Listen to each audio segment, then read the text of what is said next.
After their devastating defeat at Stalingrad, Germany's armies on the Eastern Front were severely weakened but not yet broken. Hitler wanted to regain the initiative and deliver a blow that would destroy Soviet momentum. His plan was to attack a huge bulge in the front lines near the Russian city of Kursk. If successful, the operation would cut off Soviet forces inside the bulge, encircle them, and stabilize the front. The Germans called this plan Operation Citadel. The Soviets, however, were not caught off guard this time. They knew the attack was coming thanks to intelligence reports and spies in Germany. When the attack began on July 5, 1943, both sides unleashed massive firepower. Thousands of tanks, planes, and artillery guns turned the countryside into a storm of metal and fire. The Germans deployed their newest tanks, the Panther and the Tiger, designed to outgun anything the Soviets had.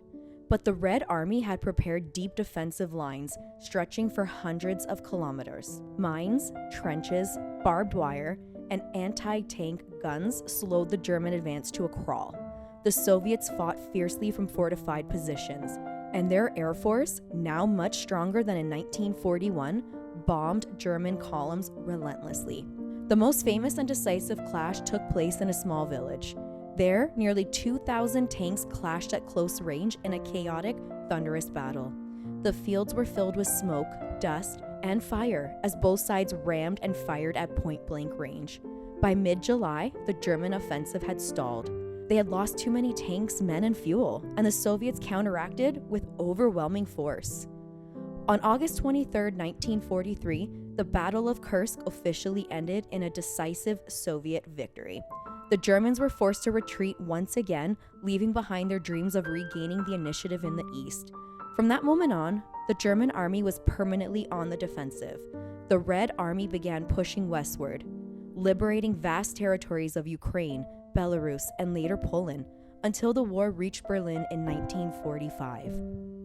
Kursk was the largest tank battle in history, involving over 6,000 tanks and 2 million soldiers.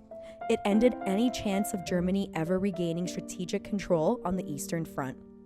It marked the beginning of the Soviet Union's unstoppable advance towards victory. And it proved that the Red Army had learned, adapted, and could now defeat the Germans, even in open field combat. After Kursk, the war began to turn rapidly against Hitler. By 1944, the Soviets were driving westward, while the Allies prepared for the D-Day invasion in France. The defeat at Stalingrad had cracked the German army, but Kursk broke its back. My name is Melissa. Thank you for listening to the story. I'll see you in the next one.